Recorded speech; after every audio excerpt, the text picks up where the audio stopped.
Quote, in the conditions of socialism, on the contrary, there is social ownership of the means of production in its two forms, state ownership of the whole people and cooperative kolkhozian ownership. End quote. The kolkhoz system allows a form of property which must necessarily clash with the established system, and even with the very organization of the kolkhoz, since what the peasant works for himself belongs to him, and he will try to subtract work from the collective for his own benefit. There is no kolkhozian form of socialism, but of the USSR, specifically.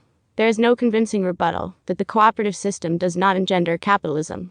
Although it has collectivist tendencies, it is a collectivity that exists in contradiction with the great collective. If it is not a step towards more advanced forms, it develops a capitalist superstructure and enters into contradiction with society.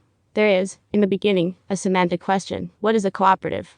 If it is considered a collective of producers, owners of their means of production, in the face of capitalism it is an advance, in socialism it is backwards, since it places these collectives in contradiction with society which owns the other means of production. In the USSR the land is social property, but not the other means of production which belong to the kolkhozian. Not to mention the small kolkhozian property which supplies increasing quantities of basic foodstuffs and widens the gap between society and the kolkhozian, if not monetarily, then ideologically. Quote, at the beginning of the third five-year plan, the agriculture of the USSR was already the largest and most highly mechanized in the world. End quote. This is not true in its effects. It compares arithmetically the land with the US. That is no basis for comparison. American productivity is extraordinarily higher due to the investments made in agriculture. The other paragraph seems to be a mockery. To say that the kolkhoz system has demonstrated its superiority after the enormous purchases of wheat is a mockery or an attempt to cover up the truth with words. Quote, cooperative kolkhoz socialist property is the property of each kolkhoz or each cooperative group. End quote. This is typical of the USSR, not of socialism. Perhaps it would be better to consider kolkhoz as a pre-socialist category of the first transitional period. Usually in this book the notion of socialism is confused with what happens practically in the USSR.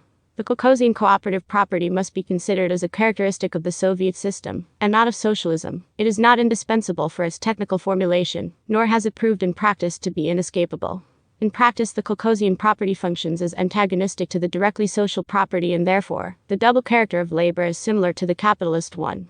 Private property is eliminated within the kolkhoz and above all, the relationship becomes overwhelming in favor of the commons, but even when 100% is collectivized, the most important thing remains, the contradiction between the property of the whole people and the property of the individual collectivity. Quote, the material technical base of the kolkhozes was being strengthened. They began to earn more money, which gave them the possibility to buy tractors and other complicated agricultural machinery. And the kolkhozes also had qualified cadres capable of ensuring the effective use of modern technology. Thus, it became necessary to sell to the kolkhozes the technical equipment concentrated in the machine and tracker stations, and to reorganize these centers in the form of technical repair stations. End quote. This is a palpable example of contradictions that are becoming antagonistic between the social property and that of the individual collectivity. The machine tracker stations could have many vices of bureaucratism, but the superstructure imposed its solution: more autonomy, more own wealth. If the kolkhoz peasants are considered a distinct class, it is because of the type of property they have, property that should not be considered a characteristic of socialism, but of Soviet society. Between a kolkhoz and the sovkhoz there are very few differences in their level and style of life, not so between them and the city dwellers, above all the high-ranking bourgeoisie and some other strata. This indicates that what differentiates them at present is not the type of ownership over the means of production, but the different development of both parts of society, and certain superstructures created in the course of Soviet power. Quote, the cooperative kolkhozian form of relations of production responds entirely to the level and needs of development of the present productive forces in the countryside. Not only has it not exhausted its possibilities, but it can still serve the development of the productive forces of agriculture for a long time to come. End quote. Given the time of economic organization, yes, but when they collide, and it may not be in the very distant future, the superstructure will have the strength to demand more freedom, i.e. to impose conditions, i.e. to return to capitalist forms.